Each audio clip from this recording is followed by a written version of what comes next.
इस तरफ युग और अभिमन्यु ग्रेवयार्ड कोठी के अंदर झूमर के नीचे खड़े हुए थे। दोनों ही डरे हुए लग रहे थे। दोनों के माथे पर बड़ी बड़ी पसीने की बूंदें थी। लेजर लाइट जलते जलते उन दोनों के नजदीक आने लगी थी। युग डरते हुए कहता है, यार ये लेजर लाइट तो हमारी तरफ आ रही है। अभिमन्यु अपनी आंखें फाड़ते हुए कहता है, लेजर लाइट नहीं युग, यक्षिणी हमारे पास आ रही है। लेजर लाइट सीढ़ियों से जलते हुए युग और अभिमन्यु के पास पहुंचने ही वाली थी कि तभी वो लेजर लाइट उनके पास ना जलकर सीधे ग्रेवयार्ड कोठी के मेन दरवाजे के पास जलने लग जाती है। लेजर लाइट वहीं पर रुक गई थी और बार बार बंद चालू हो रही थी। युग अभिमन्यु का हाथ हिलाते हुए कहता है, अभिमन्यु ये तेरी लेजर लाइट खराब हो गई है क्या? ये बार बार बल्ब की तरह चालू बंद क्यों हो रही है? अभिमन्यु लेजर लाइट को देखते हुए कहता है, यार मेरी लेजर लाइट खराब नहीं हुई है, बल्कि यक्षिणी बार बार उसी जगह मूवमेंट कर रही है। वो वहां पर आ रही है और वहां से जा रही है, तभी ऐसा हो रहा है। कुछ देर तक दोनों ही मंत्रमुग्ध होकर लेजर लाइट को जलते बुझते हुए देखते रहे। अभिमन्यु धीरे से कहता है, अब क्या करे यार? करना क्या है, चल दरवाजे के पास जाकर देखते हैं, हो सकता है यक्षिणी दिख जाए। पागल हो रहा है क्या युग? दरवाजे के पास जाना खतरे से खाली नहीं है। तो फिर क्या करे, ऐसे यहाँ पर डर कर खड़े रहे? चल ना यार, तू ना बहुत डरता है, पता नहीं कैसे पैरानॉर्मल एक्टिविटी एक्सपर्ट बन गया तू।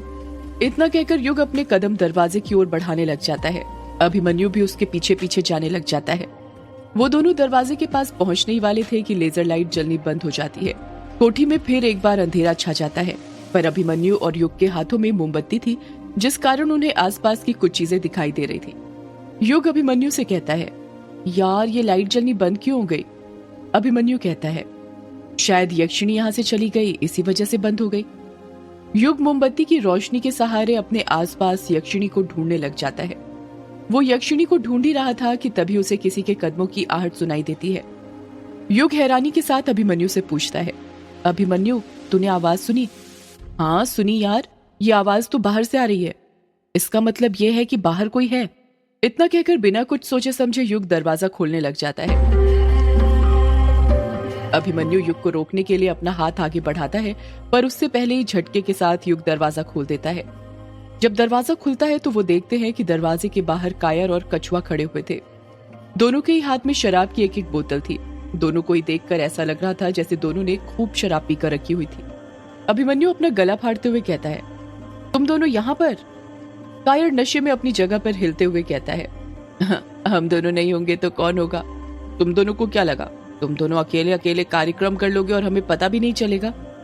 अभिमन्यु गुस्सा करते हुए कहता है, अरे पागल, हम दोनों यहाँ कार्यक्रम नहीं कर रहे हैं, बल्कि अभिमन्यु इसके आगे कुछ कहने वाला था कि तभी कछुआ अभिमन्यु और युग को धक्का मारते हुए सीधे कोठी के अंदर घुस जाता है। कायर भी कछुए के पीछे पीछे कोठी के अंदर घुस जाता है। जब वो देखता है कि कोठी के अंदर अंधेरा है तो हैरानी के साथ कहता है, ये तुम दोनों ने कोठी के अंदर इतना अंधेरा क्यों करके रखा हुआ है? कछुआ नशे में बड़बड़ाते हुए कहता है, देखा, मैंने कहा था ना, ये दोनों आपस में कुछ ना कुछ खिचड़ी जरूर पका रहे हैं, ये उसी का। कछुए ने इतना ही कहा था कि तभी ग्रीन लेजर लाइट वापस से जलने लग जाती है।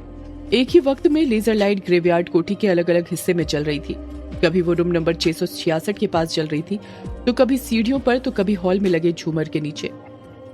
कछुआ अपनी आंखें मलते हुए कहता है, ये लाइट को क्या हो गया? ये ग्रीन कैसे चल रही है? सुबह तक तो ठीक थी, कहीं मेरी आंखें तो खराब नहीं हो गई या फिर मैंने ज्यादा पी ली है? युग और अभिमन्यु की समझ में नहीं आ रहा था कि लेजर लाइट एक ही वक्त में 2-3 जगह एक साथ कैसे जल सकती थी।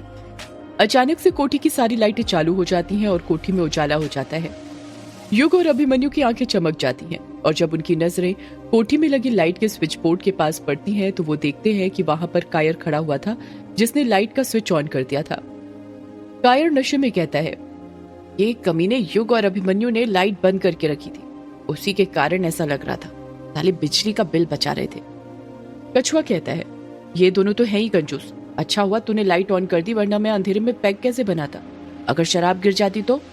वैसे ही बहुत महंगी है, मैं नुकसान नहीं उठा सकता। इतना कहकर कछुआ झूमर के नीचे बैठ जाता है। कायर भी उसके पास जाकर बैठ जाता है। युग और अभिमन्यु वहीं पर खड़े हुए थे और कायर कछुए को नौटंकी करते हुए देख रहे थे। युग को कायर और कछुए पर बहुत गुस्सा आ रहा था, पर दोस्त होने के कारण वो उन दोनों को कुछ नहीं बोल पा रहा था। उसका तो मन कर रहा था कि वो उन दोनों को वहां से भगा दे, पर दोस्ती की खातिर वो चुप था। कायर अभिमन्यु को देखते हुए कहता है, अरे अभिमन्यु, तू खड़ा क्यों है? आ नीचे बैठ ना, महफिल सजाते हैं, रंग जमाते हैं और जिंदगी के गम भुलाते हैं।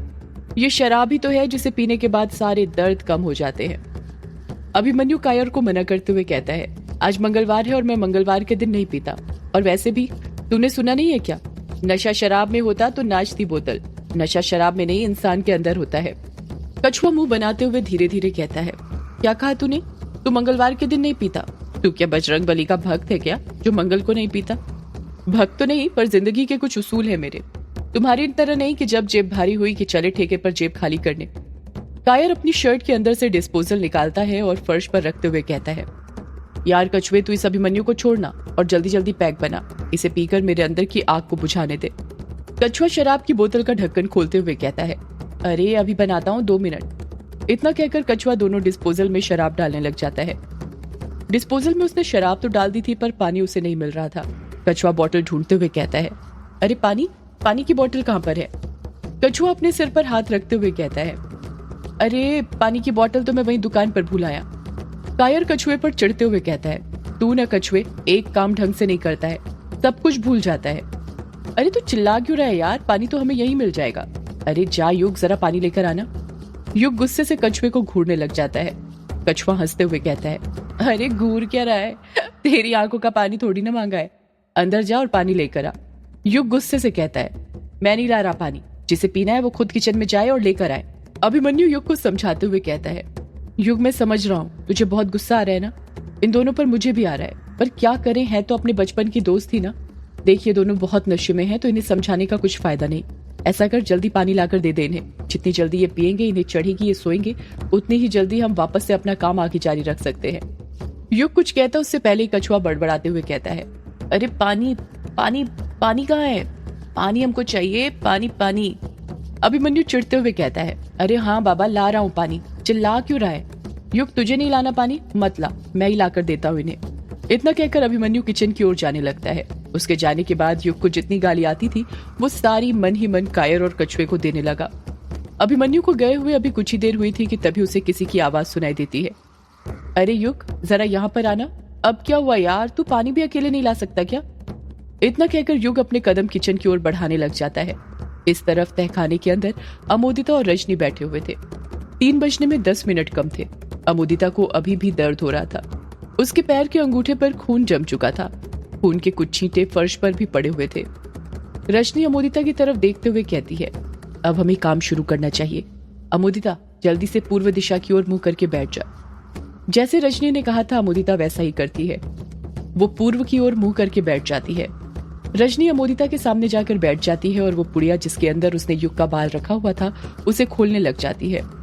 फर्श पर ही अमोदिता के सामने हल्दी की कुछ गांठें रखी हुई थी। रजनी वो बाल अमोदिता को देते हुए कहती है, ये ले युग का बाल और इन हल्दी में से एक गांठ उठा और उसके ऊपर युग का नाम जपते हुए लपेट दो। जैसा रजनी कहती है अमोदिता वैसा ही करती है। अपना दुपट्टा दे मुझे। क्या कहा माँ, दुपट्टा? पर क्यों? अरे दे तो। अमोदिता अपना काला दुपट्टा रजनी को दे देती है। रजनी वो दुपट्टा फाड़ने लग जाती है। अमोदिता रजनी को रोकते हुए कहती है, अरे माँ इससे तुम फाड़ क्यों रही हो, ये मेरा फेवरेट दुपट्टा है। रजनी गुस्सा करते हुए कहती है, नालायक लड़की अपना मुंह बंद रख, नया दुपट्टा ले लेना। वैसे तो इस विधि में रुमाल का उपयोग किया जाता है, पर अभी इस वक्त इससे ही काम चलाना पड़ेगा क्योंकि 3 बज गए हैं और हमारे पास ज्यादा वक्त नहीं है। 4 बजे से पहले ये विधि पूरी करनी है, वरना ब्रह्म मुहूर्त शुरू हो जाएगा। क्यों माँ, ब्रह्म मुहूर्त शुरू हो गया तो कुछ हो जाएगा क्या? होगा तो कुछ नहीं, पर वो दैवीय शक्तियों का समय होता है। याद रखना 3 से 4 के बीच में शैतानी शक्तियों का वक्त होता है और 4 से 5 में दैवीय, और बाकी के समय में दोनों की शक्तियां समान होती हैं। इतना कहकर रजनी अमोदिता के दुपट्टे में से उसका एक छोटा सा टुकड़ा फाड़ लेती है और अमोदिता को देते हुए कहती है, ये ले, इसके अंदर अब वो हल्दी की गांठ लपेट दे जिसमें तूने युग का बाल लपेटा है। जैसा रजनी ने कहा था अमोदिता ने सब कुछ वैसा ही किया।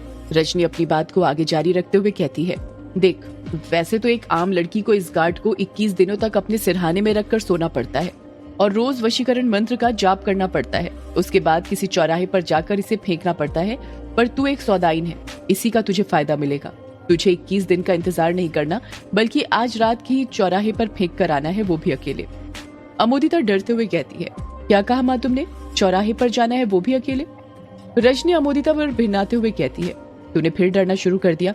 कितनी बार समझाऊं तुझे, तू एक सौदाइन है और सौदाइन कभी नहीं डरती, बल्कि अपने काले जादू से लोगों को डराती है। रजनी की बातें सुनकर अमोदिता की हिम्मत बढ़ने लग जाती है और वो अपनी जगह पर उठने की कोशिश करते हुए कहती है, हाँ माँ, आपने सही कहा, मैं एक सौदाइन हूँ और सौदाइन डरती नहीं बल्कि डराती है। अमोदिता के अंगूठे में बहुत दर्द हो रहा था, पर फिर भी युग को अपने वश में करने के लिए वो अपनी पूरी ताकत लगा देती है और खड़ी हो जाती है। रजनी भी अपनी जगह पर खड़े होते हुए कहती है, चौराहे पर तुझे 3 बार ये मंत्र बोलना है, ओम नमो महायाक्षी मम वशिम स स्वाहा। मंत्र याद रखना, भूलना मत, समझी? हाँ माँ, याद रखूंगी। ओम नमो महायाक्षी मम वशी स स्वाहा। रजनी और अमोदिता तहखाने में से बाहर निकलते हैं और चुपके से हवेली के बाहर निकल जाते हैं। रजनी हवेली के गेट पर ही रुक जाती है और कहती है, तेरा और मेरा साथ यहीं तक था, अब यहाँ से तेरा सफर अकेले शुरू होता है। अब इस काम को तुझे ही अंजाम देना है और याद रखना, चौराहे पर ये पोटली फेंकने के बाद चाहे कुछ ही हो जाए, पीछे मुड़कर मत देखना, सीधे घर पर वापस आना। अमोदिता गहरी सांस लेते हुए कहती है, अगर माँ पीछे मुड़कर देख लिया तो क्या होगा? तो ये टोटका टूट जाएगा और ये भी हो सकता है कि तू एक नई बला अपने साथ ले आए, समझी? अब ज्यादा सवाल मत कर, जल्दी जा, वक्त कम है। अमोदिता लंगड़ाते लंगड़ाते वहां से जाने लग जाती है। रजनी वहीं हवेली के दरवाजे पर खड़ी रहती है। 20 मिनट बाद अमोदिता वापस आ जाती है। जैसे ही अमोदिता वापस आती है, रजनी बौखलाहट के साथ पूछती है, क्या हुआ, काम को अंजाम दे दिया, कोई दिक्कत तो नहीं आई? अमोदिता हिचकिचाते हुए कहती है, हाँ माँ, दे दिया, कोई दिक्कत नहीं आई। रजनी खुश होते हुए कहती है, शाबाश, मुझे तुझसे यही उम्मीद थी। अब तू बस कल सुबह का इंतजार कर, देखना कैसे युग तेरे नाम की माला जपता है। हाँ माँ, अब मुझे भी सुबह का इंतजार है। अमोदिता और रजनी दोनों अपने कमरे में सोने चले जाते हैं। इस तरफ जब युग किचन में अभिमन्यु के पास पहुंचता है तो चिढ़ते हुए कहता है, क्या है यार अभिमन्यु, अब तू पानी भी अकेले नहीं ला सकता क्या? अभिमन्यु मटके पर ढक्कन हटाते हुए कहता है, यार पानी तो तब लाऊंगा ना जब मटके के अंदर पानी हो, ये तो खाली पड़ा हुआ है। युग अपने सिर पर हाथ रखते हुए कहता है, अरे शिट, मैंने सोचा था कि शाम को पानी भर लूंगा, पर ग्रेवयार्ड कोठी में लेजर लाइट लगाने के चक्कर में भरना भूल गया। तो फिर क्या करें, बाहर तो वो 2 मगरमच्छ पानी का इंतजार कर रहे हैं, करना क्या है, उठा बकेट और चल कुएं के पास। अभिमन्यु हैरानी के साथ कहता है, क्या कहा, कुआं? यहाँ पर कुआं है? अरे ग्रेवयार्ड कोठी के पीछे है, मैं वहीं से पानी भरता हूँ पीने के लिए। एकदम साफ पानी आता है, मीठा मीठा, जैसे किसी झरने का पानी होता है ना, वैसा। कभी कभी तो मुझे लगता है कि कुएं के अंदर झरने का ही पानी है। अच्छा चल, फिर आज इसी बहाने तेरी कोठी का कुआं भी देख लेते हैं। इतना कहकर अभिमन्यु बकेट उठाता है और युग के साथ साथ ग्रेवयार्ड कोठी के पीछे वाले दरवाजे से कुएं के पास जाने लगता है। ग्रेवयार्ड कोठी के पीछे गहरा सन्नाटा छाया हुआ था। चांद की चांदनी चारों तरफ बिखरी हुई थी, जिस कारण बाहर अंधेरा नहीं था। चांद की रोशनी में कुआं और आसपास के पेड़ पौधे साफ दिखाई दे रहे थे। युग और अभिमन्यु ग्रेवयार्ड कोठी के पीछे पहुंच गए थे। ग्रेवयार्ड कोठी के पीछे वाले दरवाजे के जस्ट बगल में ही इमली का पेड़ लगा हुआ था, पर अभिमन्यु की उस पर नजर नहीं पड़ती, क्योंकि उसका पूरा ध्यान तो अभी हल्के होने के लिए जगह ढूंढने पर था। वो चलते चलते बड़बड़ाते जा रहा था, कहाँ जाऊं कहाँ जाऊं कहाँ जाऊं यार। युग हैरानी के साथ कहता है, क्या हुआ, तुझे कहीं जाना था क्या? अरे हल्का होने जाना है, उसी के लिए जगह ढूंढ रहा हूँ। यार हल्का होने के लिए भी जगह ढूंढने की जरूरत पड़ती है क्या? हाँ यार ढूंढनी पड़ती है, तुझे नहीं पता क्या? क्या नहीं पता? यही कि हर जगह पेशाब नहीं करना चाहिए, सुनसान जगह और पेड़ के नीचे तो कतई ही नहीं। युग हैरानी के साथ पूछता है,